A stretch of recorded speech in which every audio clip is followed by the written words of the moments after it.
Well, welcome to Cougar Coach's Corner. And today we're talking to Dave Molesworth, who's the head swimming and diving coach here at the University of Minnesota Morris. So, Dave, why don't you describe your season so far? Season so far has been very interesting. It's different getting back to something close to normal. Last year we only got the one meet at the end of the season that was kind of more of a dual meet than championship. This year we've had a pretty regular schedule with dual meets, invites. It's been real interesting watching the seniors kind of get back into that routine. And the upperclassmen that had a year kind of off, kind of understand what competition was like again, and watching those freshmen in a big group of freshmen that we had this year come up and learn what college competition was like. So it's been a fun journey, very different than normal because we just didn't have this last year. So remembering all the odds and ends and the little things that we needed to do to be ready week in and week out for competition has been kind of a headache here and there to try to remember all that after doing it for so long and then getting a year off. So it's been a fun journey so far. Okay, from a training perspective, what have you been doing the last couple of weeks to peak your team? So training trip, Puerto Rico, that was miserable. 7 days in the sun. That's kind of like our toughest time.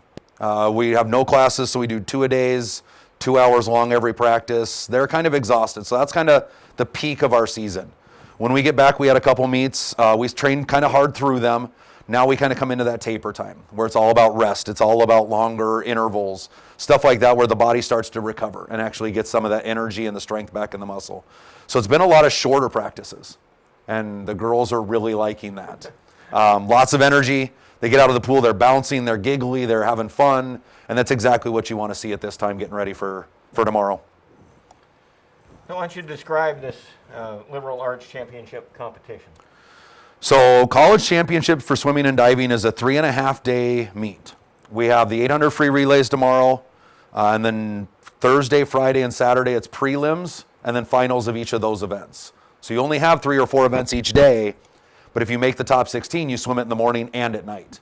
So you kind of get the middle of the day to go get some lunch, get a little rest, maybe get a little sleep if you're lucky, and then you head right back to do it over again. And that's where the final places are actually seeded out. So it's a long weekend. By Saturday, most of the girls will wonder why they do it.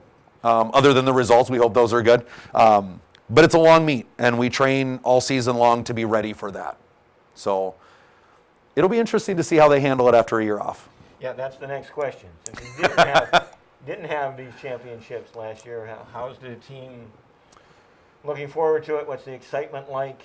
I think they're excited to get back to it, especially the upperclassmen.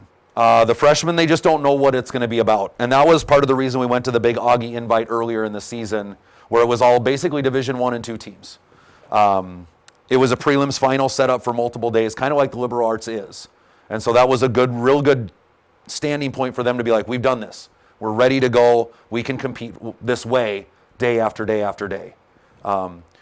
So that's kind of the challenge in it, keeping everybody from trying too hard. You know, you try so hard to go so fast, sometimes you mess yourself up. So it's just relaxing, it's enjoying the moment, it's racing when it's time to race, and just loving being around your team one more time. And what are your expectations like? Those are high, probably higher than most people's. And I think that's a good thing because the team has shown that they're in good positions right now. We're in a position right now where we could be in that top 4 group of teams. And I'd like to be up there and kind of standing up there at that point in the top 3 if we can get there. That comes down to the team racing. So my expectations are very high. We've got a lot of people seated really well in their events. They got to go perform and kind of drop the time we expect them to drop to get into the conversation of top 3 places. And are there individuals or events that you're especially looking forward to? We've got a lot of individuals placed in the top 8. Jenna Gutterman's one of our higher placings in her events. With her best times, if she goes those, she should jump into the conversation for top 3 in a couple of those events, which would be amazing. Lily Raditz is doing amazing as a freshman. Carolyn Curtis is up there in her events. Paige Haugen is doing really well. I could almost list the whole team. We've got everybody on our team is in scoring position at some point or another, which is awesome. But those are a couple of the big ones. We're going to, Abby Doyle swim an event she's never swam before. But I'm pretty confident she'll be in the top 8 conversation when she's done with it. So lots of really exciting moments that should happen over the weekend while we're there. Looking forward to it. Yeah, sounds like. And what's the favorite part of the trip? Well, I would say Sunday because it's over and we know how everybody did. But really coming into finals, prelims is kind of that arduous, okay, we got to make it into the top 16 or the top 8. Then you come back at night, the energy level's up. Everybody's excited. That's where the medals are handed out. And that's really the fun part. And kids get up on that podium and smiling from ear to ear, just loving every moment of how that paid off for them.